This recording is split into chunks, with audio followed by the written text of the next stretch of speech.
നമസ്കാരം. ഇന്ന് ഞാൻ മനോഹരമായിട്ടുള്ളൊരു പ്രസംഗം കേട്ടു. ആ വ്യക്തി ഇത്രയും മനോഹരമായി സംസാരിക്കും എന്ന് ഞാൻ ഇന്നാണ് അറിയുന്നത്. പക്ഷെ ആ പ്രസംഗം കമ്മ്യൂണിസ്റ്റുകാരുടെ കാപട്യം തുറന്നു കാണിക്കുന്നതായിരുന്നു. ആ വ്യക്തി മറ്റാരുമല്ല, കമ്മ്യൂണിസ്റ്റ് പാർട്ടിയുടെ യുവജന സംഘടനയായ DYFIയുടെ അഖിലേന്ത്യാ പ്രസിഡന്റായിട്ടുള്ള A റഹീമിന്റെ പ്രസംഗമായിരുന്നു. പ്രസംഗവേദി എന്നുള്ളത് ഒരു ഇസ്ലാമിക സമൂഹത്തിന്റെ തങ്ങളൊക്കെ ഇരിക്കുന്ന, മിക്കവാറും പാണക്കാട് തങ്ങളായിരിക്കും. അദ്ദേഹത്തെ മെൻഷൻ ചെയ്യുന്നുണ്ട് ഈ പ്രസംഗത്തിൽ. അദ്ദേഹമൊക്കെ ഇരിക്കുന്ന വീട് ഒരു ഇസ്ലാമിക മുസ്ലിം സമൂഹത്തിന്റെ ഒരു വലിയ വേദിയാണ്. ആ വേദിയിലാണ് അദ്ദേഹം സംസാരിക്കുന്നത്. നോക്കൂ, റഹീം എന്ന് പറയുന്ന അദ്ദേഹത്തിന്റെ സെക്യുലർ ബോധത്തെക്കുറിച്ച് എനിക്ക് യാതൊരു സംശയവുമില്ല.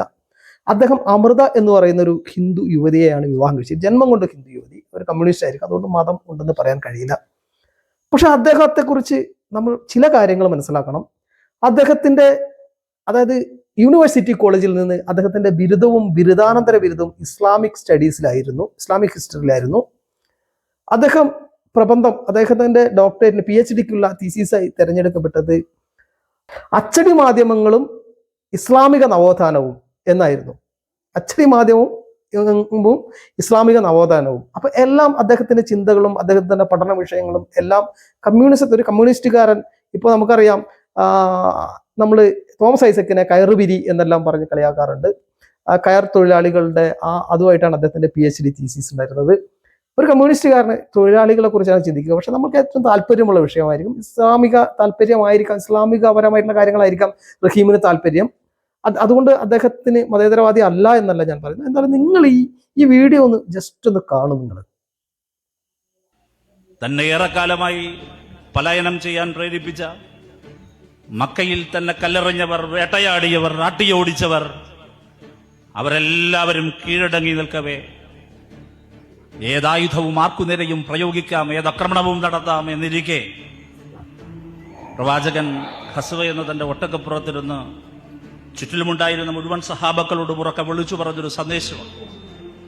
അൽ യൗമു യൗമു അൽ മർഹമ എന്നാണ്. ഇത് സമാധാനത്തിന്റെ ദിവസമെന്നാണ്.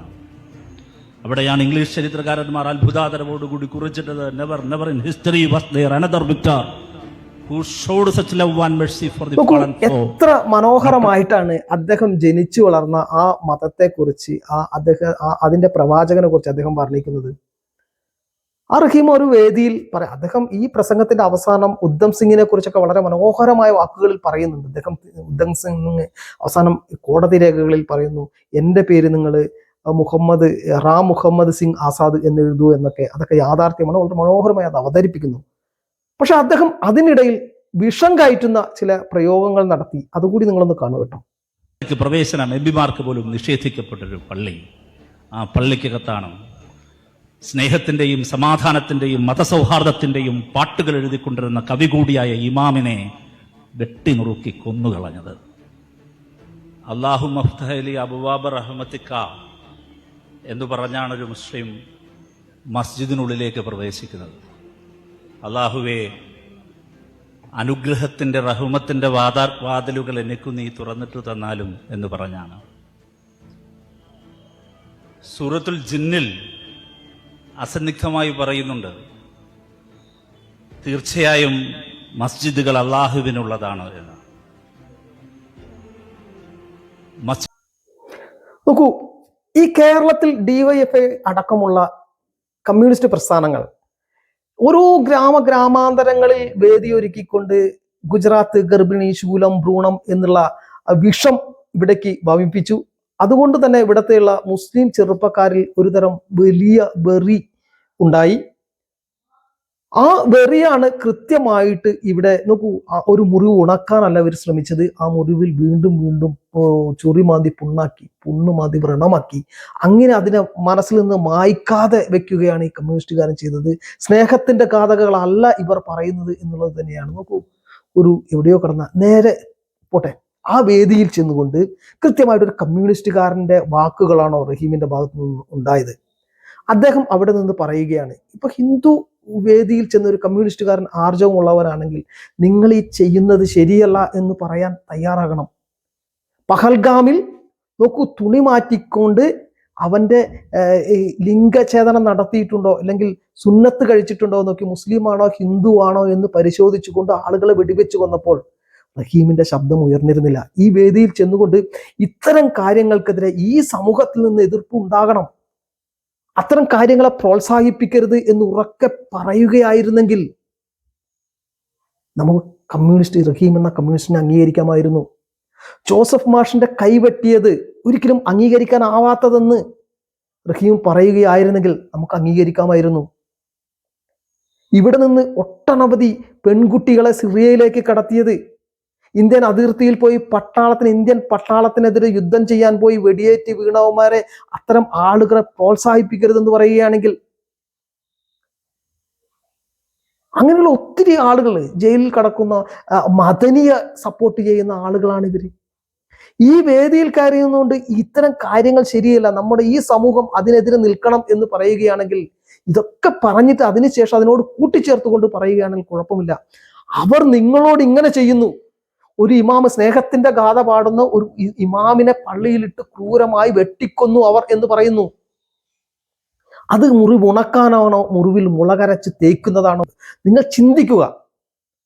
ഓരോ മനുഷ്യനും കമ്മ്യൂണിസ്റ്റുകാരനായിരിക്കാം, RSSകാരനായിരിക്കാം, കോൺഗ്രസ്സുകാരനായിരിക്കാം, ഒരു മുറിവുണ്ടാകുമ്പോൾ ആ മുറിവ് മാന്തി വീണ്ടും വീണ്ടും വ്രണമാക്കുക, അതിൽ നിന്ന് ചോർന്നൊലിക്കുന്ന ചലം, അത് പഴുത്ത് ഒലിക്കുന്ന ചലം കുട്ടിക്കുന്ന മണിയനീച്ചകളായി മാറാതിരിക്കാൻ ശ്രമിക്കാതിരിക്കുക എന്നാണ് പറയാനുള്ളത്.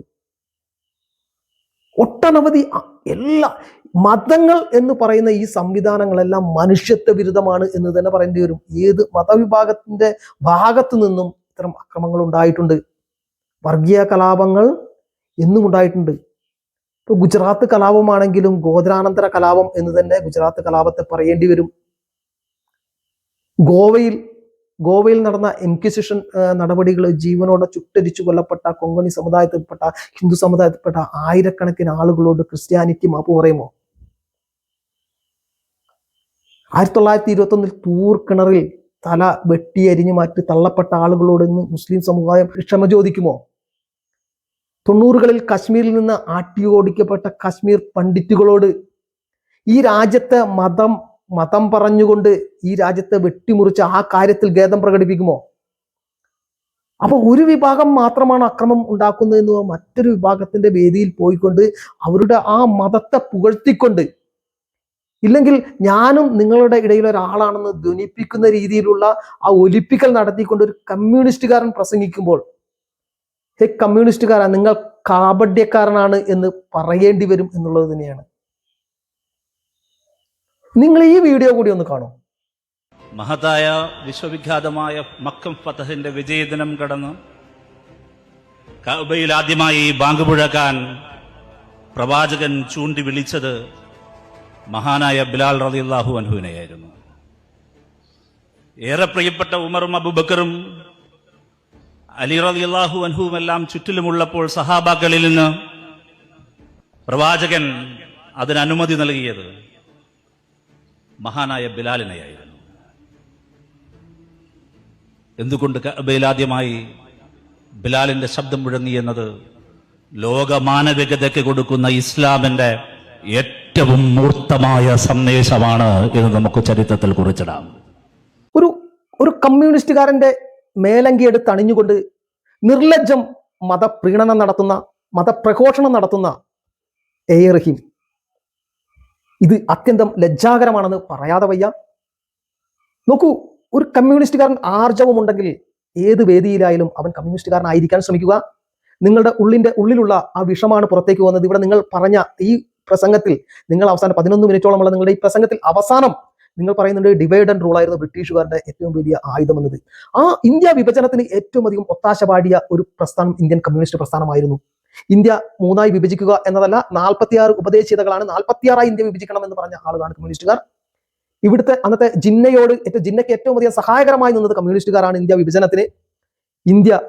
നോക്കൂ, ബംഗാൾ വിഭജന സമയത്ത് ഏകോദര സഹോദരന്മാരെ പോലെ വന്ദേ മാതരവും മുഴക്കി ഹിന്ദുവും മുസൽമാനും ഈ രാജ്യത്തിന്റെ സ്വതന്ത്രത്തിന് വേണ്ടി പോരാടിയപ്പോൾ ആ പോരാട്ടങ്ങൾക്ക് 1940 ശേഷം 1940 ശേഷം 2ാം ലോക മഹായുദ്ധത്തിന് ശേഷം അതിനെ ഒറ്റുകൊടുക്കാനാണ് കമ്മ്യൂണിസ്റ്റുകാർ ശ്രമിച്ചത്. ഇന്നും ഒരു ശകുനിയുടെ തന്ത്രത്തോട് ഒരു ചിരിയോടുകൂടി മനുഷ്യ മനസ്സുകളിൽ വിഭജനത്തിന്റെ വിഷവത്തുകൾ വിതയ്ക്കാനാണ് നിങ്ങൾ ശ്രമിക്കുന്നത്. അങ്ങനെ അല്ല എന്നുള്ള ഉദ്ദേശത്തോടു കൂടി ഈ കാപട്യം ഇനിയും മുന്നോട്ട് കൊണ്ടുപോയാൽ നിങ്ങൾക്ക് ഈ ഭൂമിയിൽ എവിടെയും ഈ ചെങ്കൊടി പാറി പറപ്പിക്കാൻ ഇടം കിട്ടില്ല. ഇന്ത്യയിൽ അതുപോലെയുള്ള ഒരു അവസ്ഥയായിരിക്കുന്നു. അവസാന തുരുത്തായ കേരളവും ഇത്തരത്തിലുണ്ടായാൽ ഈ കാപട്യം മനസ്സിലാക്കിയാൽ നിങ്ങളുടെ കൈകളിൽ നിന്ന് ചോർന്നു പോകുമെന്ന് വളരെ വിനയത്തോടെ ഓർമ്മിപ്പിച്ചുകൊണ്ട് നിർത്തുന്നു. നന്ദി, നമസ്കാരം.